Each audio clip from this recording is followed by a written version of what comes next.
But first, lawlessness on the streets of St. Louis.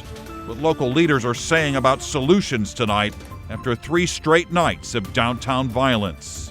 And it's going to take all of us putting our arms around our babies to get out of this.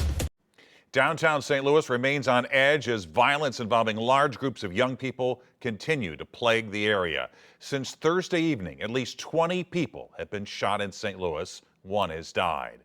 Good evening, I'm Mike Bush. This unrest comes as Mayor Tashara Jones and city police are still addressing the 4th of July mass shooting that hospitalized 7 people. Once again, it's intensified concerns about public safety in the heart of the city. 5 on your side's Andy Crowell has been following this downtown violence for the last 3 days. Annie.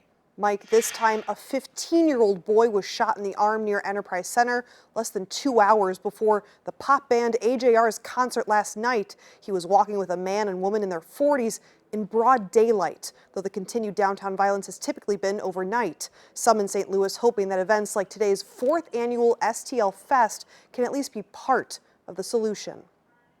Around 5 p.m. Saturday, an off-duty St. Louis police officer saw someone shooting near Memorial Plaza across from Stiefel Theater. Police found a 15-year-old boy grazed by a bullet on his right elbow.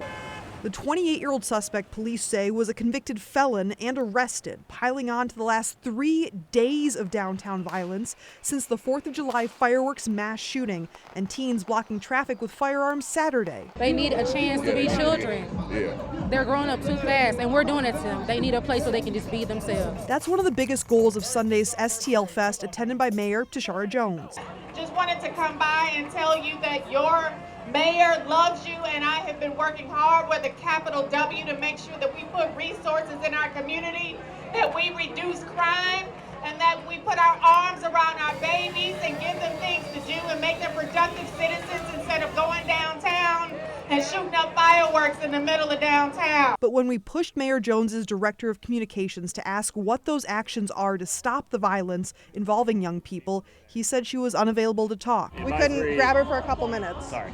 Jones taking pictures with some of the hundreds of attendees on Washington Avenue, hoping the peaceful gathering will spark change. Somewhere where they can be outside and they don't have to worry about the restrictions of being in a place where, like, I can't express myself. So this allows them to express themselves and do their own thing, have their music, have their culture, have art. We all had phases when we were younger of us doing things that maybe our parents and our community might not have approved of. But the thing is, we made it to this point. We've been blessed enough to make it to this age and to this point. So now we can relate because we all see us in them. There is a public town hall meeting tomorrow night at 6 o'clock to talk about this week's downtown arrests. It's at Central Public Library. Mayor Jones's team said she will likely not be in attendance, but Circuit Attorney Gabe Gore and St. Louis Police Chief Robert Tracy should be. Mike? Thanks.